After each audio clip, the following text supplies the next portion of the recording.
Hi, I'm here with Andrew Lotwin, Senior Vice President of Federal here at ISI. Today we're going to be talking about the FOCI expansion rule.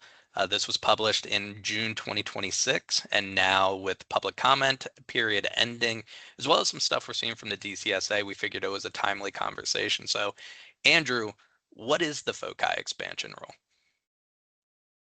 Well, the FOCI expansion rule, has its legacy from the 2020 NDAA with Section 847, which is basically an evaluation of beneficial ownership and FOCI elements. So it's an attempt by the government to better secure, the supply chain by understanding who has the contracts and who has the ownership of those companies with contracts and so on. So it is a significant expansion of the current FOCI practices that just apply to those companies that are involved in the National Industrial Security Program, the NISP. It extends and expands that program into the broader defense industrial base, the DIB, by basically requiring the same type of review of those FOCI declarations, by companies. So it has the potential to be a real game changer. It all depends on how the government really goes about, the implementation of the whole program. So let's talk about that implementation for a second, to where you talked about extending from the NISP to the DIB, right? From Right. classified to non-classified contracts. Is there any difference in process between what the government is going to do for classified contracts versus the non-classified ones? Yeah, in terms of the FOCI evaluation, there doesn't appear to be any real change. I mean, it's all hinging off of the standard form 328, which is the certificate of beneficial ownership. Let me get the official name here just to make sure. Standard form 328, certificate pertaining to foreign interests. So it will be the same form and the same declarations you would make as if you were in the classified world of the NISP. So it's the same information. And I should have added, as a part of that expansion, some of the additional criteria. So it's for contracts greater than $5 million that have, national security relevance. It's not supposed to include, commercial items and procurement. But if you read the rule, it definitely leaves the door open, and it's at the discretion of the government. So even for COTS products and sort of commercial procurement, it's not a completely shut and closed case. If the contracts officer determines that there's national security implications, that contracts officer can require the same sort of FOCI determination as well. So it's broad sweeping, and again, somewhat dependent on interpretation, by the government, and that's part of the implementation, that I mentioned. But it all hinges or rotates around the same set of declarations, which is that SF 328. And you mentioned that it sort of has this potential to be a bit of a game changer, and have quite a bit more impact that it currently has, just being focused on classified contracts. Is there any indication on how many new companies might be impacted by the expansion? It will be, I guess I would say exponential. The rule actually gives the numbers. The government does a lot of back of the envelope computations. If you read the rule, that, going from, 2,000 FOCI determinations a year to potentially up to 40,000 determinations in a year, or numbers, similar to that. And again, I can go through the rule here and sort of pull those out here, but it talks about the actual number of awards greater than 5 million, and in the couple of thousand range, and having the potential to go up to, for a total of 37,000 potentially impacted entities and everything. And, pardon me for looking at I didn't want to memorize the numbers here because it would just, cloud things. But it's going to be significant. It's going to be very significant. So and it's going to be hugely impactful on the small business community, which has a lot of those contracts, but it's going to be Mm. across the board from the smallest to the largest. Again, with the real bar being set at contracts 5 million and greater. And I'm sure, like most people who will listen to this, you and I read the voice of industry from the DCSA, and they're floating around this um, October 1st, 2026 timeline. And I should make clear that it's not necessarily tied to the rule. That's not an official timeline that's uh, binding by any means. But what it said in this newsletter was that DCSA was expecting it by October 1st, which at the time of this recording is less than 3 months away. And so from going from 2,000 and some to 40,000 some, what's just your perspective of, the turnaround is within, the next 90 days?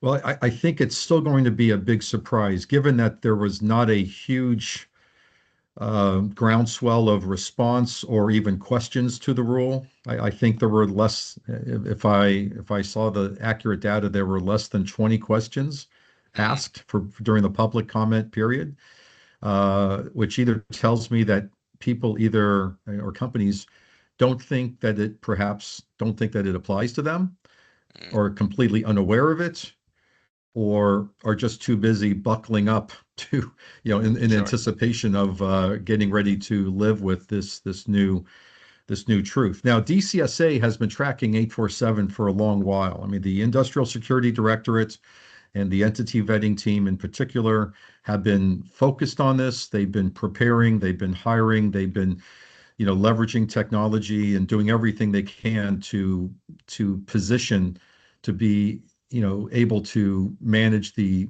demand and the throughput that's going to require to do this in a timely manner. Again, if you read the rule, there was some back of the envelope uh, guesstimation by the government on how long it should take to do these reviews, and even what level of government employee should be able to conduct it, and Mm, all in a way of anticipating cost and impact, on the government and by extension to the business community, and frankly, the burden, that will come with this because it's an additional compliance requirement, and and it's going to require industry, to respond accordingly. So it's going to require informing DCSA, and it's going to require registration within the National Industrial Security System, the NISP system, and that instruction and that ability to handle that additional sort of caseload or level of mm. constituents or participants, registrants, whatever we want to call those companies who have to register their eligibility in NISP. Uh, that is the communication that I have not seen, which I think is critically important to this discussion, is where is NISP in the ability to do this expansion and to provide support to this community for this additional, mission set. That's, the expansion of the FOCI review.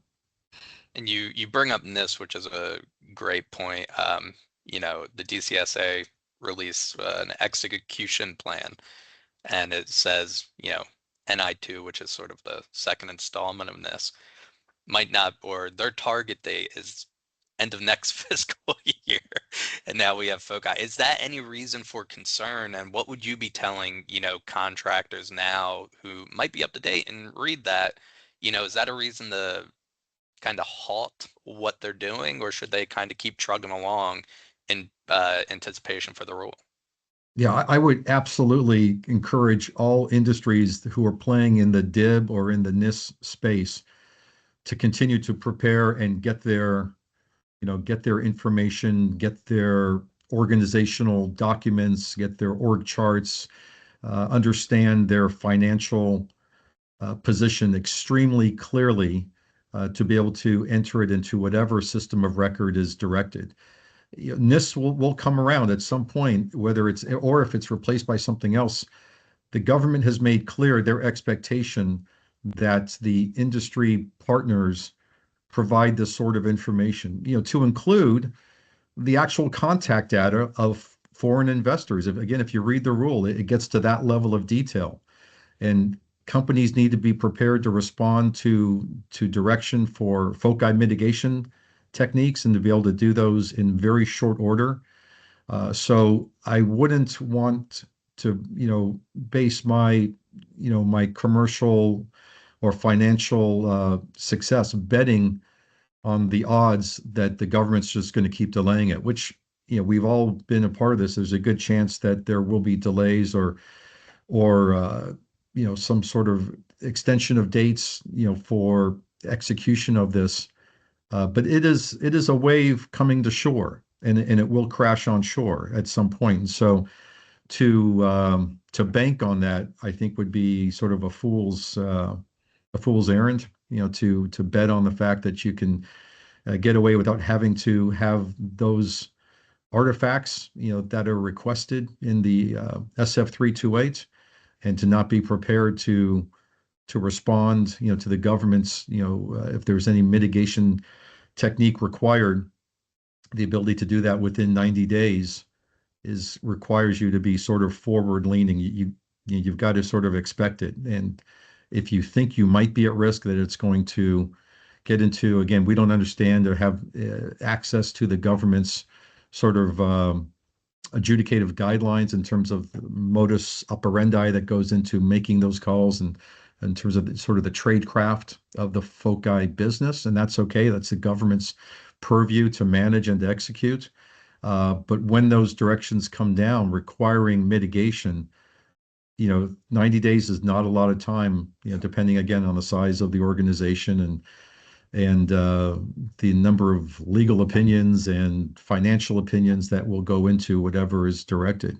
But there will be challenges there. There's going to be the need to do the disclosure to identify and report all those beneficial sort of ownership relationships and any FOCI criteria.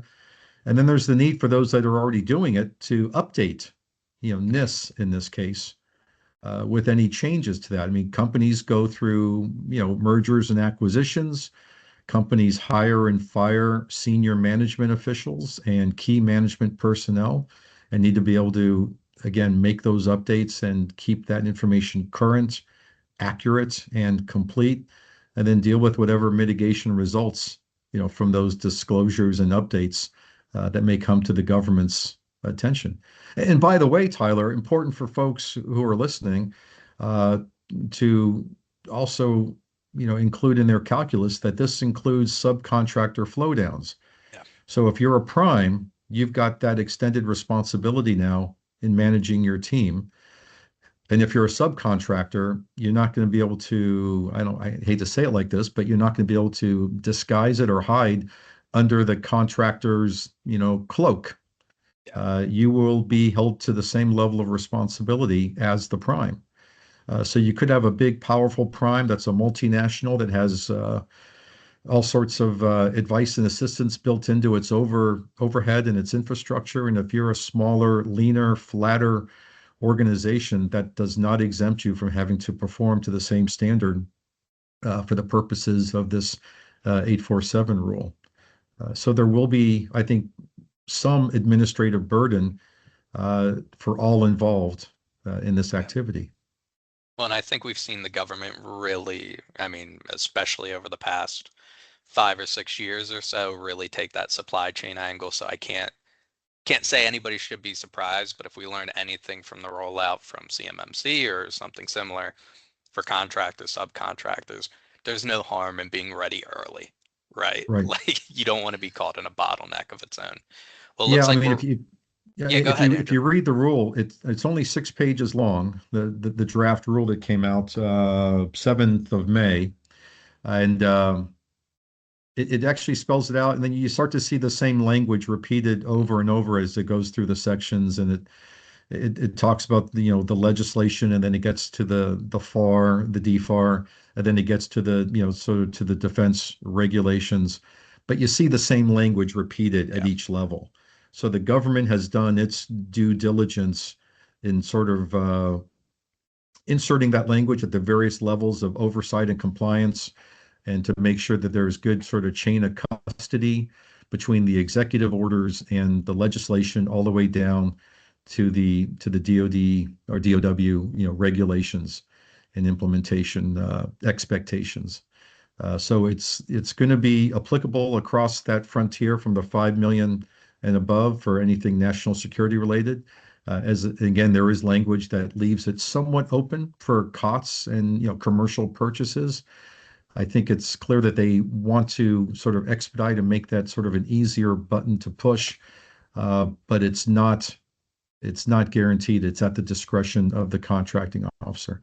And then there will be tight deadlines in terms of reporting and mitigation for this type of information.